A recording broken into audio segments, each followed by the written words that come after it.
Bit-bit ang warrant of arrest, inaresto ng mga tauhan ng Caloocan City Police ang babaeng ito.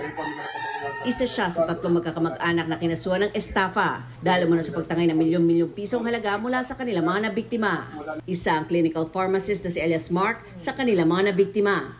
Ayon kay Mark, nakita niya ang social media post ng isang mag-asawa na mga pamangkin ng naarestong sospek at humingi ng tulong pinansyal para maopera ng kanilang anak na sanggol.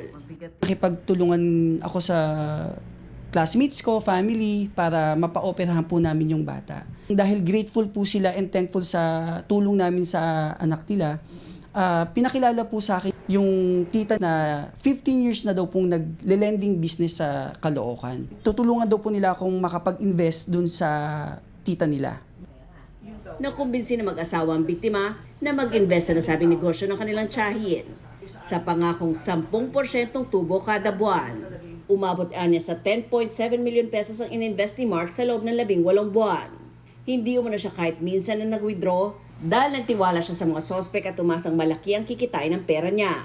Pero nung subukan na niyang kunin ang pera niya, sinabi umano na mag-asawa at tiyahin nila na na-scam din sila at hindi na nila maibalik ang kanyang pera.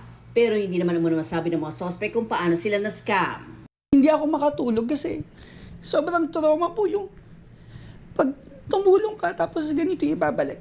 Coming from people pa na natulungan, parang ang sakit na ganito yung mararanasan ko. At hard-earned money pa. Hindi ko alam bakit ito yung ginawa nila sa akin. Hindi biro yung ginawa mo, para mo din kaming pinatay. Ganito rin ang sinapit ng isa namang babaeng biktima na inalok din ng 10% interest sa perang i-invest sa lending business. Hirap lang din kami. Naghahanap buhay lang din. Sorry po, naiyak ako. Pinaghirapan namin na napunta sa wala. Bininta ko yung lupa ko para hindi sa kanya. Tapos, yun lang pala, i-scam lang pala niya kami. Ayon sa isa pang biktima, magaling mo namang kumbinsi ang mga sospek. Lagi pong kinukwento sa amin ng anak niyang si Martin Reyes na ganito ganyan daw po. Ang laki daw ng kinikita. Nakikita ko po yung mga bandil-bandil na pera at yun din po yung isang dahilan na kung bakit nahikayat po akong mag-invest na rin po para kumita ng pera. Ang total po ng perang na-invest ko po is umabot po ako ng 1.515 million po. At ang perang na ibalik lamang sa akin is 230,000 lang po. At Itinanggi na na-arestong sospek ang mga paratang. Sabi niya 10.7 million daw ang kinulimbat niya sa kanya. Totoo ba yun? Hindi po ma'am totoo. Muli naman nagpaalala sa publiko ang mga pulis na mag-ingat sa mga scammer. Counter natin kung lehitimo ba yung ating pinaglalagyan ng pera.